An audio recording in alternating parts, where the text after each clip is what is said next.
मुख्य अतिथि महोदय का अभिनंदन करती हूँ और इस सुंदर कार्यक्रम को आयोजित करने हेतु रागिनी जी और रविकांत आपका बहुत धन्यवाद प्रेषित करती हूँ आपको कि आपने इतना सुंदर कुछ संजोग बनाने का सोचा और आदरणीय सर के सानिध्य में उनके आशीर्वाद से आपने इस कार्यक्रम की नींव रखी।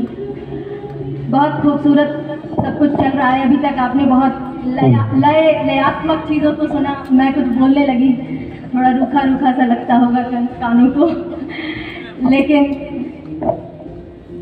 मुझे लगा कि थोड़ा कुछ बोल भी लें। आज का ये उत्सव खादी, बहुत कुछ इस एक शब्द में है, खादी। ये शब्द ऐसा भान होता है, ऐसा प्रतीत होता है हमें कि ये शब्द कहीं स्वतंत्रता संग्राम से निकल कर आया, महात्मा गांधी के द्वारा आया। लेकिन महात्मा गांधी ने इस ज्ञान की खोज अवश्य की थी, लेकिन ये ज्ञान इस धरती की संपदा है, इस धरती की वह निधि है, वह सांस्कृतिक निधि है। इसका प्रमाण भी मिला था, मुझे लगता है सिंधु घाटी सभ्यता में एक पुजारी की मूर्ति मिली थी, उसमें भी खादी का कुछ वहाँ से भी प्रमाण, मैं ठीक से नहीं इस बात को जानती हूँ, लेकिन ये वहाँ से कहीं से आई है खादी। और आज ये खादी का ये उत्सव मनाया जा रहा है। हम कहीं न कहीं जो चूक गए हैं, उस भूल को हम सही परिष्कृत करने का प्रयास कर रहे हैं। खादी के इस उत्सव में इस प्रकार का काव्यात्मक मंच बनाना, रागिनी जैसे इनका सुंदर नाम है, रागिनी तो वास्तव में ऐसा कुछ होना ही था, और इस मंच के माध्यम से इस उत्सव को और समृद्धता प्रदान करते हुए, खादी को और विशेषता प्रदान करते हुए, मानव के मस्तिष्क में इस भावना को प्रेषित करने का जो कार्य ये मंच कर रहा है, निश्चय मैं अभिभूत हूँ और बहुत कृतज्ञता महसूस कर रही हूँ, बहुत धन्यवाद प्रेषित कर रही हूँ कि इस मंच का हिस्सा बनने का आपने मुझे भी अवसर दिया। ये समय है कुछ, जैसे मैं भी कुछ सर की बात, मुझे लगता है कि आदरणीय सरकारी कामकाज में व्यस्त रहते हुए भी मैं जानती हूँ कि प्रत्येक मानव के हृदय में कविता बसती है। बस ये होता है कि उसे समय मिले और शब्दकोश उसके पास परिपूर्ण शब्दकोश हो, तो निश्चय ही वो ऐसे किसी मंच पर निकल पड़ती है, फूट पड़ती है, उसके अनुभव उस कविता में निकल आते हैं। बहुत सुंदर सुंदर कविताएं मैंने यहाँ सुनी, मन प्रसन्न हो गया। तब वो आदरणीय कुलदीप जी, बलवंत जी, बहुत सुंदर पढ़ा आप लोगों ने। ये उत्तरदायित्व है। यहाँ से मुझे लगता है मेरी एक भावना जरूर, हम जिस उद्देश्य से आए हैं, जिस मंच पर जिस उद्देश्य से खड़े हैं, उस उद्देश्य को समझना बहुत आवश्यक है। आज के समाज में भारतवर्ष जो ट्रांजिशन फेज कहा जाता है ना, विश्व में वैसी स्थिति में खड़ा है।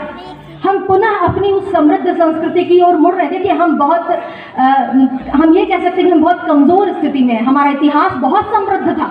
ये जो चीज़ें हम कर रहे हैं, ये सिर्फ उस इतिहास को हम लेकर वापस आ रहे हैं, हम कुछ नवीन नहीं कर रहे हैं। जैसा कि मैंने कहा, खादी जिसे हम विस्मृत कर चुके थे, भूल चुके थे, महात्मा गांधी ने उसे पुनः एक बार उठाने की कोशिश की। लेकिन आप समझें कि उस कोशिश के बावजूद आज इस खादी का उद्देश्य क्या था उठाने का, कि लघु और कुटीर उद्योग के माध्यम से ये गांव तक पहुंचे, जन जन तक पहुंचे, जन जन में आत्मविश्वास ले आए, जन जन में वो भावना ले आए कि हम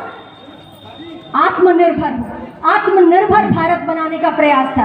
तो इस प्रयास में हम कवि के रूप में, शिक्षक के रूप में, सरकारी संस्थाओं में जो हमारे ऊपर उत्तरदायित्व है, उस रूप में हम इस उत्तरदायित्व को अपने कंधे पर लें कि खादी ही नहीं, खादी के रूप में जो भी हमारी संस्कृति है, संस्कृति के जो वाहक हमारे इस अवयव हैं, हम उन्हें पुनः उन्नयन की ओर ले जाएं, पुनः नवीन नूतन भारत का निर्माण करें। बहुत धन्यवाद आपका कि आप मेरी बातें बन चुकी। ये बात थोड़ी रूखी सी लगती है, लोग पसंद नहीं करते हैं। मैं जानती हूँ कि एक बहुत छोटा प्रतिशत ही इस बात को समझ पाता है और अपने हृदय में रख पाता है, लेकिन समय है हम जैसे लोगों का कि इस उत्तरदायित्व का भान कराना, बोलते रहना, कहते रहना। यहाँ बोलने वाली तो बात है, काव्यात्मक बोलते हैं, मैं उनके लिए 4 पंक्तियाँ मैं भी बोलती हूँ कि यह आवाहन का क्षण है, यह आवाहन का क्षण है, यह अवगाहन का क्षण है, उत्कर्ष उन्नति परिष्कार का यह परिमार्जन का क्षण है, यह परिमार्जन का क्षण है। तो आप बोलना रोके नहीं, मौन न हो, क्योंकि मौन साधना परम मोक्ष पर अभिव्यक्ति में जीवन है। तो आप तो जीवंत है, लेकिन बोलने से पहले ये जरूर सोचे कि आपके कंधे पर एक जिम्मेदारी है। नवीन नूतन भारत की परंपरा को, श्रेष्ठता को, उसको नीचा न होने दी। सोया कर मुख के द्वार बंद, सोया कर मुख के द्वार बंद, ले मौन प्रतिज्ञा कोलाहल। सोया कर मुख के द्वार बंद, ले मौन प्रतिज्ञा कोलाहल। वन शैल स्वयं को थाम लिया, पर अग्नि कुंड सा अंतस्थल। और जो पंक्तियां मैंने शुरू में कही थी कि आपको बोलना ही होगा, क्योंकि जब कोलाहल ही मौन हुआ तब बात कहाँ तक जाएगी। जब कोलाहल ही मौन हुआ तब बात कहाँ तक जाएगी।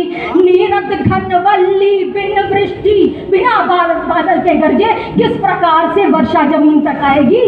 तो नीरद घनवल्ली बिन वृष्टि किस भांत मही तक आएगी। कर कर निनाद ब्रह्मांड बने, तब सृष्टि जीवन पाएगी। कैसे सृष्टि का निर्माण हुआ है?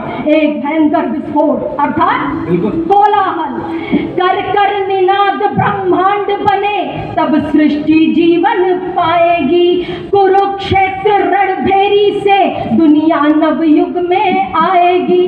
अंतिम दो पंक्तियां कि निष्प्राण समझ, निष्प्राण समझ तन फूके गए, निष्प्राण समझ तन फूके गए, जिनमें ना थी कोई हलचल। निष्प्राण समझ तन फूके गए, जिनमें ना थी कोई हलचल।